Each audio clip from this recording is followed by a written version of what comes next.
Looking for some useful and effective ways to organize your craft desk? Today I'm going to share my 5 favorite tips that will help you get organized and stay that way. Hey everybody, it's Whitney with Girl Friday Crafts. Welcome to my organizing tip of the week. And I'm so excited to bring you these 5 tips because they're so simple and they're so practical. And they're the kinds of things that make your systems actually stick. And if you've watched any of my previous organizing videos, you know that is it for me. It's not just about finding something that works in the moment, but it's finding something that you can keep, maintain, stick with, becomes an easy part of your routine. And being able to clean up our workspace when we are finished and being able to access the things that we need while we are creating our projects is essential to that. So we're going to talk a little bit about the fact that your workspace is prime real estate, right? This is where the magic happens. And so you want to organize your desk based on what you reach for the most. Your most lived tools are the things that should live in your prime real estate. So for me, as a paper crafter, as a chalk couture designer, um, even as a jewelry maker, it's things like scissors, adhesive, rulers, bone folders, my tweezers, the pens and markers that I use all the time just to take notes or slap a sticky note on something, the things that I want to remember. I'm looking actually at my desk right now, my paintbrushes. Those are all of the things that need to live with arm's reach, my chalk couture tools to keep me from kind of losing my mind when I am creating a project and always having to stop and get up and stop and get up to go get something that I use every single time I'm crafting. If you touch it every time you craft, it should not require a scavenger hunt to find it. So if you have to stop and dig for something every 5 minutes, that creates friction.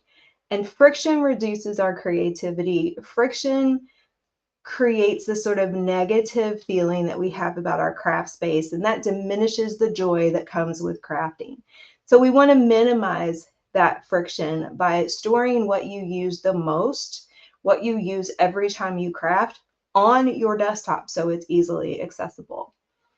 The other thing is to create simple work zones on your desk. Now, that looks different for everybody, but it's even a next layer of how you organize the supplies that you use the most. So it's not complicated, it's not Pinterest perfect, it's just functional. So you might have a cutting area. So for me, it's not necessarily an area of my desk that is exclusive to cutting, but it is an area of my desk where all my scissors live and my ruler lives because sometimes I need the ruler to measure when I'm doing cutting. Um, an adhesive area or an assembly area, so that's where my glues are, that's where my paper clips are, my binder clips, all of the things that I need if I'm putting together a paper crafting journal, for example, so that it's all right there. I know exactly where it is and where to grab it. Same with my paintbrushes. They are all together in one space, so it's just easy for me to get to them. And then, a spot for a current project is nice. So I've got this little, it doesn't always have all my current projects, but I've got this little foldable crate, right? And this is some things that I'm actively working on. It's small, doesn't take up a whole lot of space, but it keeps those things ready for when I have a few minutes to work on them. This helps your brain know where to go without having to think about it. The third thing is you're using to contain, not cram. You're using your containers to corral your supplies. So this is where things like small cups, drawers, dividers, little bins, that collapsible cube like I just showed you, can be really helpful. But those containers don't create the system. Remember, we talked several weeks ago in my functional containers video that those containers support your system. And so before you buy something, you want to think about what problem it is you're actually trying to solve And answering that question will help you figure out what the right container is. You might already have it. You just might need to swap some supplies between one container or another, or, downsize your stash just a smidge so everything fits neatly where you need it to be. Tip 4, I kind of just showed you. This is a working project basket. So this looks different again for everybody. I've got, this little basket right here that is a little bit of a working project basket. If you have something a little bit bigger, like a bigger project that needs to be a little bit better contained on your desk, you can actually have a container that holds not just the like surfaces or base of the project itself, but all of the tools and all of the little pieces. So I'm going to show you. This is what I use. You guys, if you've watched any of my crafting videos, you know I use these little folders or these folders for my paper crafting kits. Now, typically it's just the kit, but it's all the cut pieces and all of that. But I can fit a glue stick and a pair of scissors in here and a pencil and a ruler so that if I'm mid-project, right, and I need to clean up and I know I'm coming back to it, I can pick up all of those pieces, stick them in that little folder, and that folder can easily sit on the corner of my desk without taking up a whole lot of room. I'll put a link in the description to those particular folders and to that little folding basket that I just showed you. And then the 5th thing is not necessarily a container tool, a container type tool, but it's a process tool. And that's your sort of 2-minute reset, right? This is not a full cleanup.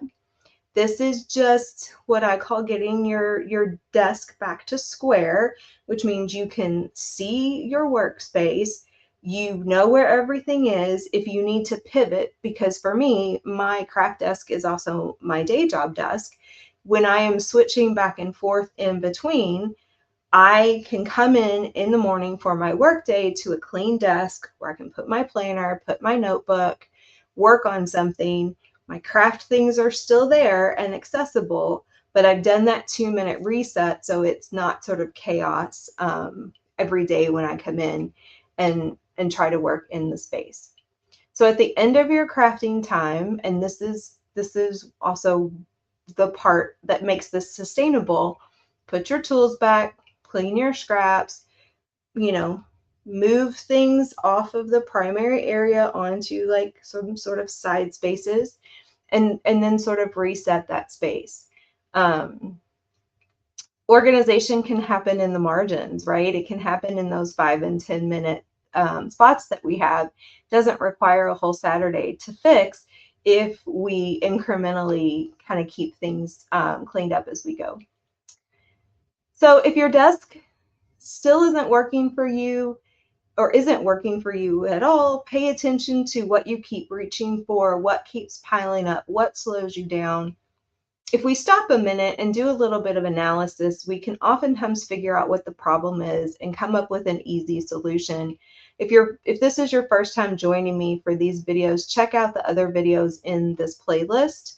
The playlist that this video is in, it's my organizing tip playlist, because we talked a lot early in the year about creating systems that stick and about how to analyze what's not working and ask yourself the right questions to figure out how to solve that problem. Your system is always giving you clues. Next time, we're going to talk about what to do when the problem isn't your desk. It's when you have too much stuff in it. So I will see you back in 2 weeks for my next organizing tip. Thanks for hanging out with me. If you have any questions, drop them in the comments, and I'll see you all again next time. Bye, everybody.